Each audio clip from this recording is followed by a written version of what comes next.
how's it going? I'm Marlena. Thanks for wandering by. I am way too excited about filming this video right now. Yeah, I'm just really excited because tonight it's nighttime where I am, and you can see the pup is always eating right next to me. Anyway, what I'm doing tonight is I'm letting the prompt jar pick my decks for June. So I didn't do this in May because May was my birthday month and I wanted to just pick the decks that I knew decks that I wanted to use for my birthday month, but we're back with the prompt jar for June. But before we start that, I have another reading. So I'm a reading challenge that I'm doing in June, but I add tarot or oracle to that challenge. So the challenge that I've been doing is Candy's Reading Challenge 2025, and the prompt. Oh wait, I've got my notes here. The prompt for June is oh my gosh. You'd think I would be more prepared. I am prepared though. I am. Oh yeah. The prompt for June is Juicy June. So read a big juicy book. So what I did was, and I'll pop it on screen because I've already like looked and I know a couple of books that I am looking at for June. So this is a reading challenge, but I'm going to add a tarot and or oracle component to it. So first, I'll have up on the screen my Goodreads. So I went to Goodreads, my Goodreads, and I searched via the amount of pages, and there was a lot to choose from, and there was some books on there that were a little bit too like cerebral for me right now. Like I'm in a fun kind of not wanting to, I don't know, I want to just enjoy, be entertained and not necessarily have like literary fiction on the plate, which I typically tend to love. But so there was Onyx Storm, which I'm hoping that like I've I'm reaching that point in the in the video from when I was on my Google Reads. Onyx Storm, and I can't remember the amount of pages, but you'll see it on the screen.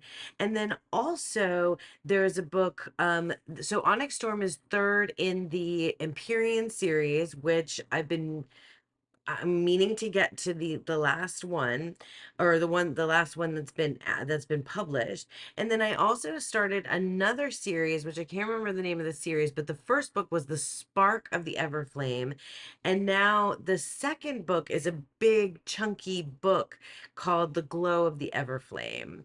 And both of these series are like romanticities, and if you want to hear more about my book stuff, it'll end up in another video somewhere. So those are the big juicy books for June.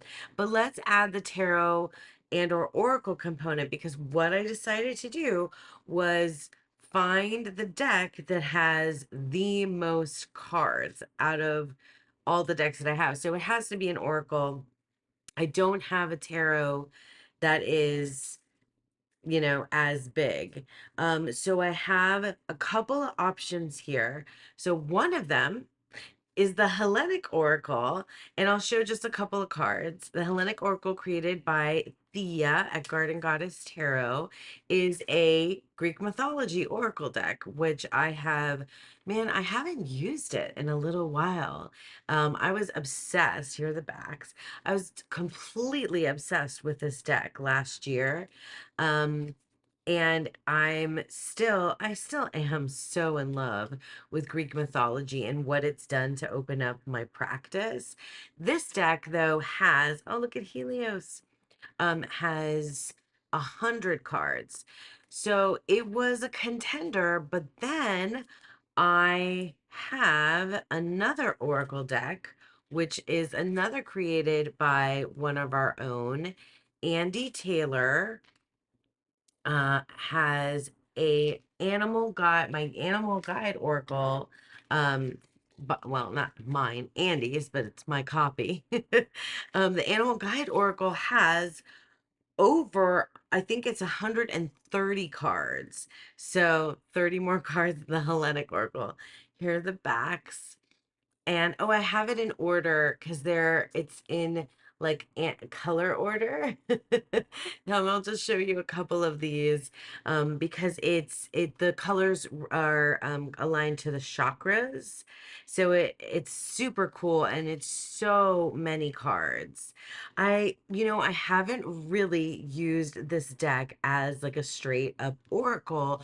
Instead, I've used it because it has so many different animals to offer as like altar cards for animal gnosis and other work, um, with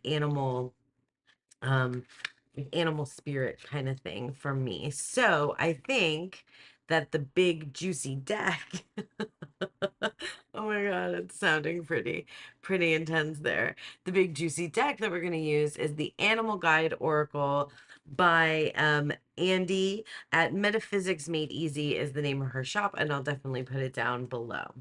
Okay, so now that we have Big Juicy June, our reading challenge out of the way, and we know one of the decks that's already, I have my little, basket over here where I'm putting things in.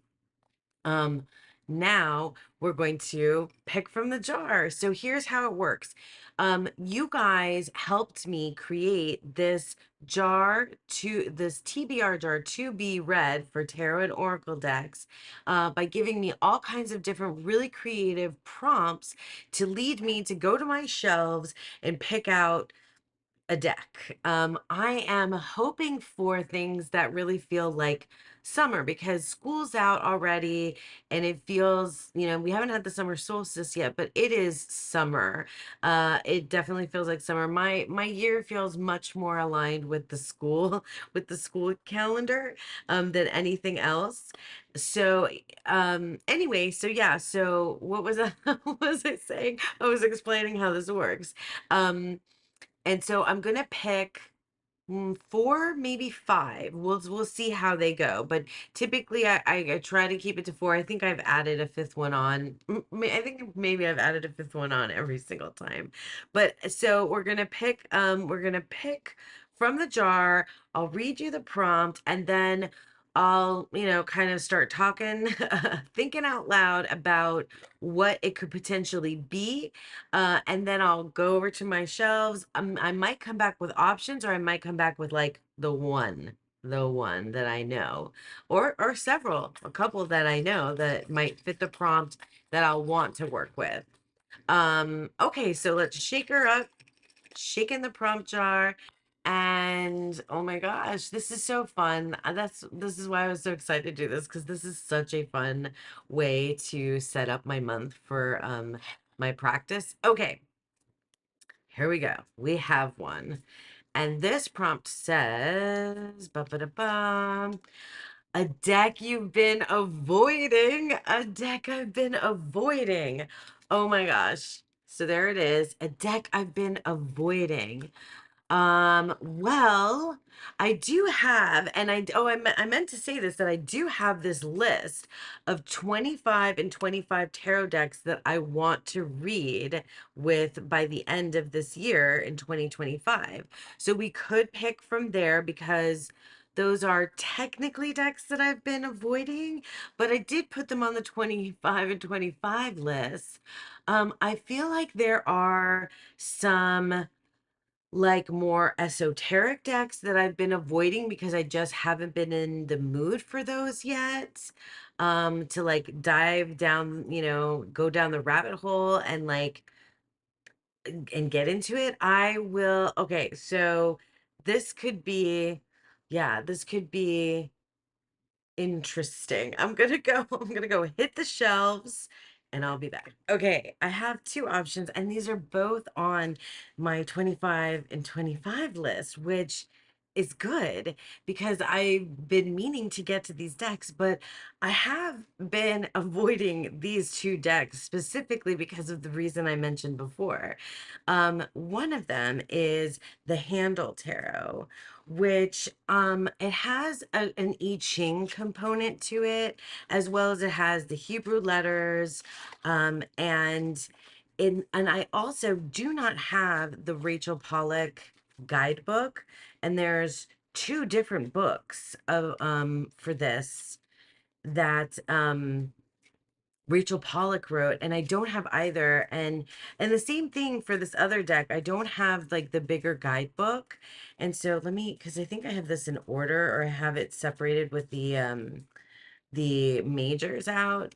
So you can see on the minor cards there's the I Ching, and I did like, like a 1-2 month maybe study with I Ching, which was just like a kind of like a little teeny tiny introduction to I Ching.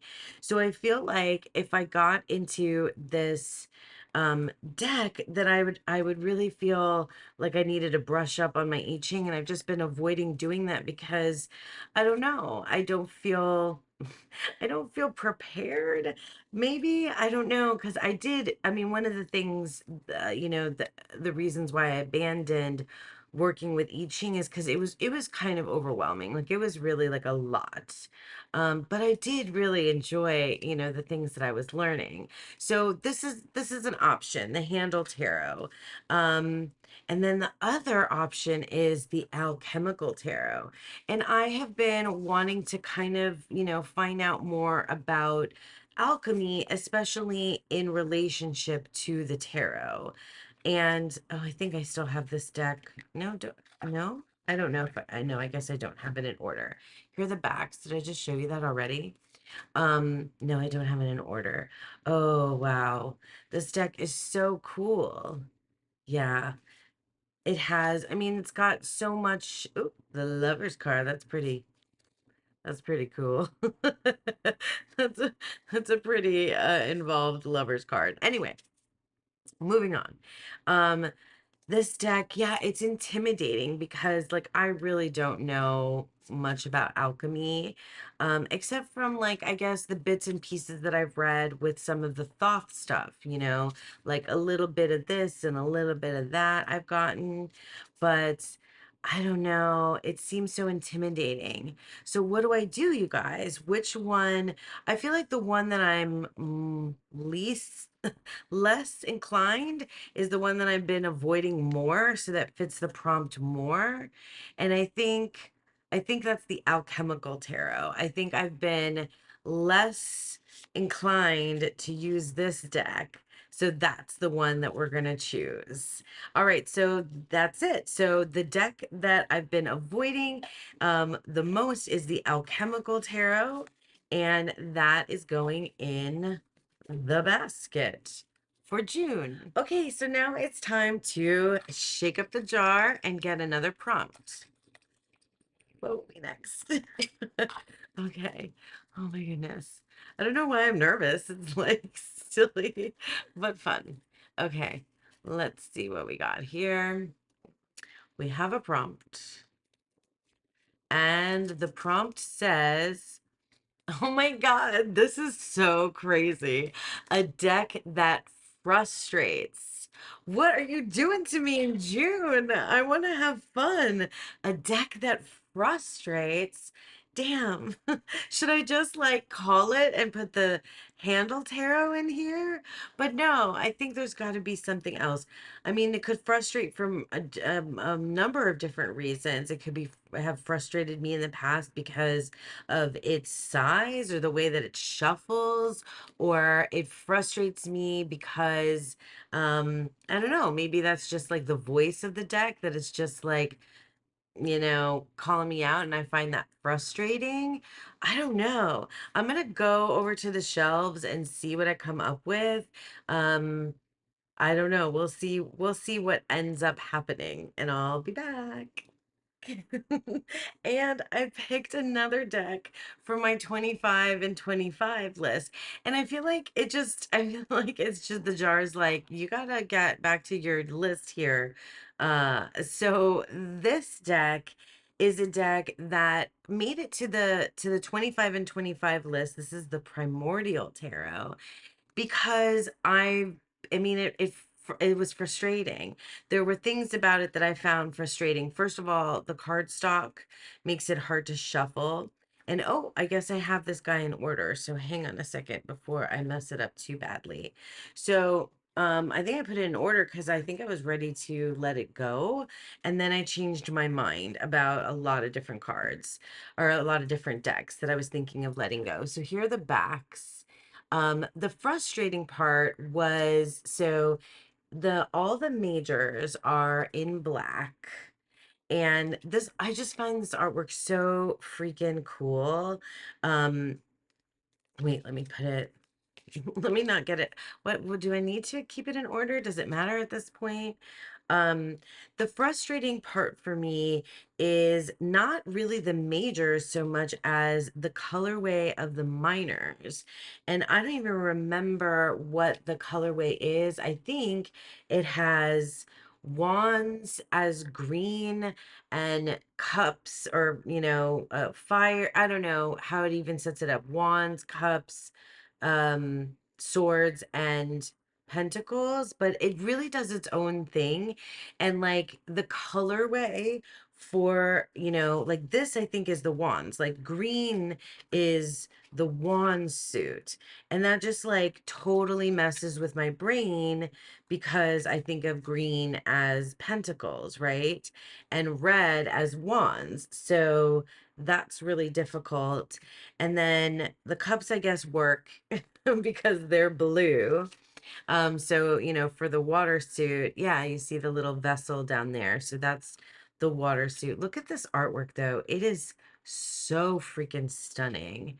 I just have needed a reason, and here's the reason.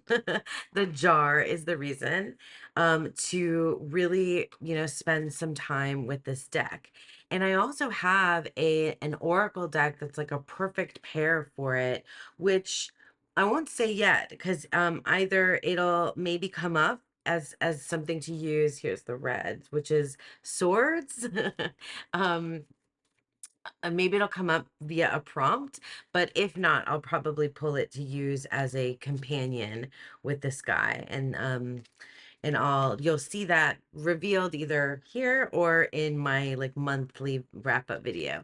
And then here is the yellow, which is supposed to be the earth or, discs or coins. I guess yellow coins, like that can make sense to me as well. So yeah, I think I really need to get into this deck because it definitely is a deck that frustrates. A deck that frustrates. And this this lineup is already cracking me up because it's so calling me out. So that's the Primordial Tarot, a deck that frustrates. And now we'll get back into the jar. So let's shake it up again and pick another prompt. So this will be prompt, our third prompt of the video. Do you need to see me picking?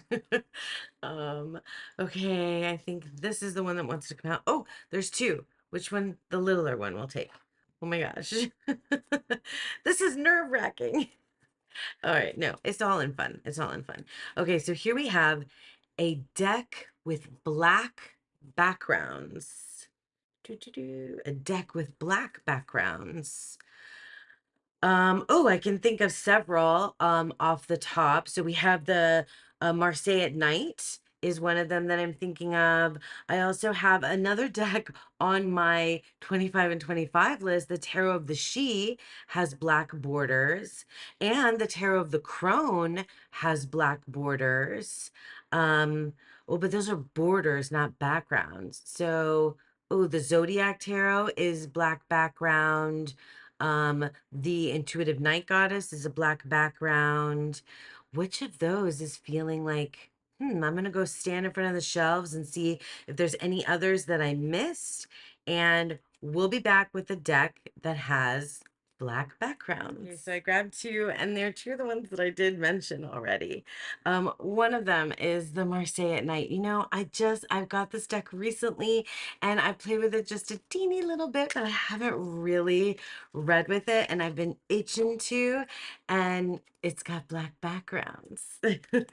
It's got black backgrounds, and it has been calling my name, and I've been super excited recently to get into Marseille and learn more Marseille. So this is a fabulous reason. Um, Here are the backs. Did I show you the backs? I'm like, this deck is so pretty. I just really like everything about it, especially the black backgrounds. That's why I got it. I got it for it being a Marseille at night with the black backgrounds. So we're definitely putting the Marseille at night in the basket for June. I'm happy with that choice. And then I did go ahead and grab the Intuitive Night Goddess Tarot because I know that this is a deck with black backgrounds. And I have had some issues with this deck in the past. Um, it is so pretty though, but I mean, I kind of called this deck out for, does it really do what it says it's supposed to do on the back of the box? That was a video I made with this deck, and I struggled to connect with it, but I might feel differently about it now. And I think, I mean, I've got this whole kind of there's a bit of a darker theme happening here. I don't know if we'll end up with a deck that's a little bit more colorful or brighter with the next prompt. But yeah, the Intuitive Night Goddess, I don't know, we had some struggles in the past, and there, are a couple of cards that I don't really love in here. Um, but I don't know. I think I'm going to put it in the mix, keep it in the basket. I may or may not, use it. I give myself that leeway with these these prompts that, like, I'll pick the decks, I'll put them out, and if it doesn't end up happening, it doesn't end up happening. But, and you'll know by the end of the month what we ended up with or not.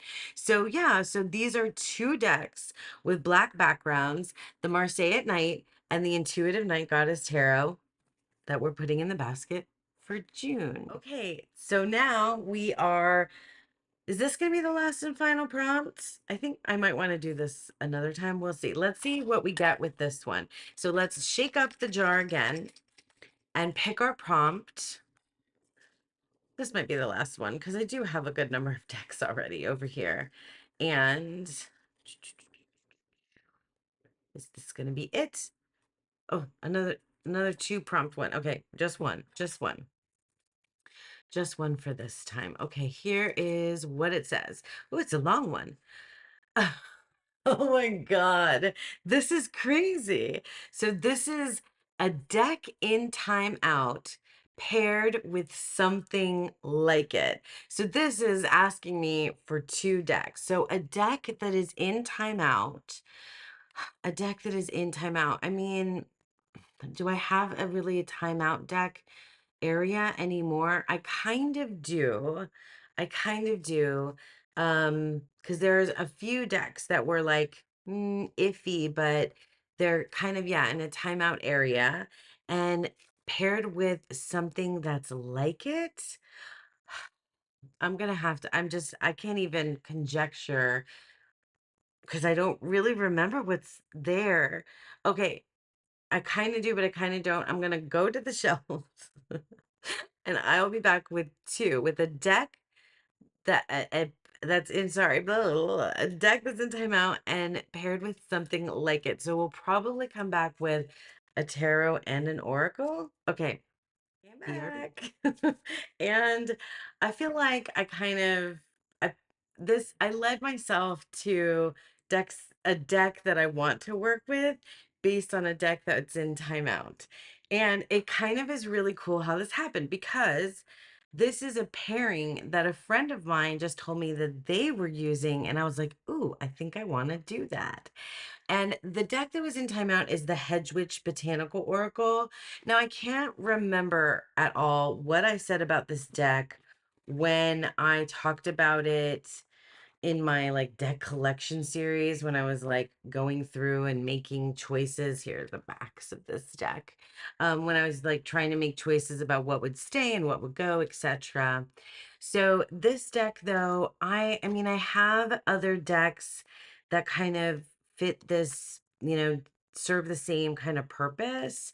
And while I like this deck, I haven't used it in a while, and I wasn't, just wasn't using it. So I felt like, meh, I'm not sure if this is, one for me.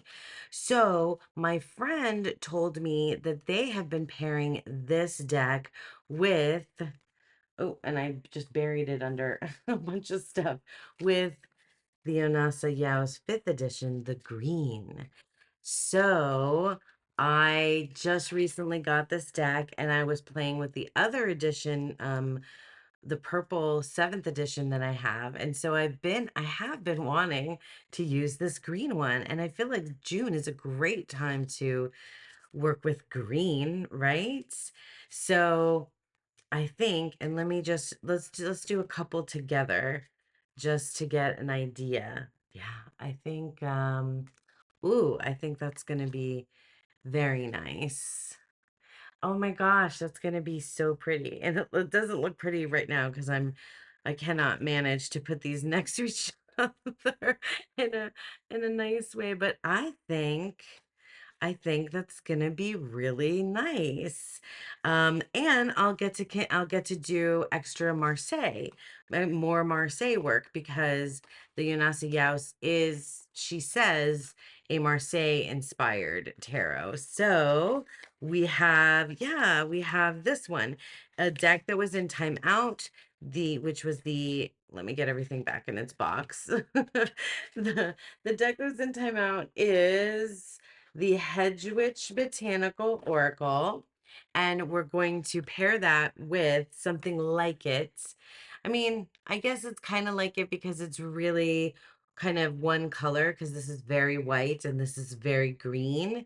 So yeah, we're gonna pair these together, the Hedgewitch Botanical Oracle and the Yonasa Yaos. I mean, could be a little bit of a stretch there, but it's what I'm doing. It's what I'm doing. Okay, are we done? Is this it? Or should I pick one more? I think I'm gonna do one more, because why the hell not? Okay? Why the hell not? All right, so let's shake up the jar. I'm probably like shooting myself in the foot by doing this. But the jar's been a funny guy. Oh, you think you're funny? Am I here to amuse you? I had to quote from Goodfellas now. Now it's like I'm quoting from a movie in every one of my videos now. Oh my God. All right, this is the one. This is it. No, it's not. It's not. Am I funny? Oh yeah. Do you think I'm funny? Like I'm some sort of clown? Am I here to amuse you? Okay, that's a terrible Joe Pesci imitation. Sorry. All right, let's see what it says. Oh my God, this is another really long one. A deck that reminds me of a favorite literary character. A deck that reminds me of a favorite literary character. Favorite literary characters, and now my mind is drawing a complete blank. Well, the thing is that I have like literary decks. Um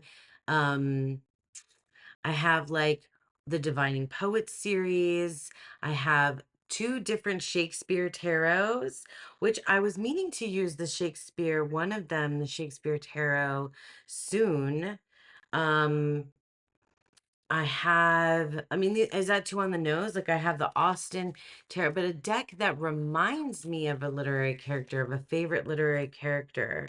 Some of my favorite literary characters, I'm only thinking of sci-fi and fantasy now, which is funny because I've read more literary fiction than anything else. Oh my goodness, see, I knew I was gonna be shooting myself in the foot with this. What do I pick? What do I pick? All right, let's go to the shelves and see. We'll figure it out, and I'll be back with something. Here we are. And you know what I did? I picked the Shakespeare Tarot because I mentioned it. And it is a deck that I have that was gifted to me, and a deck that I've been wanting to get to.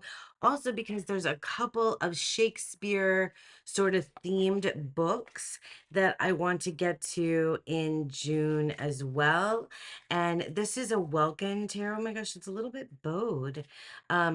Here are the backs. It's a book. So it's not a deck that reminds me. I mean, I guess it does remind me of some favorite literary characters. I have to say, Romeo and Juliet are my favorite. My favorite from Shakespeare. Or Hamlet. I mean, I really do love Hamlet a lot. Lady Macbeth, I'm a fan of her. Um, and this deck is really different. It's landscape. It's very busy. There's a lot going on. It's got a beautiful chunky guidebook to get into, and I'm excited for it. And I do want to see how it will, pair with the Shakespeare sort of themed books that I, have been wanting to read that are on my list for this year as well.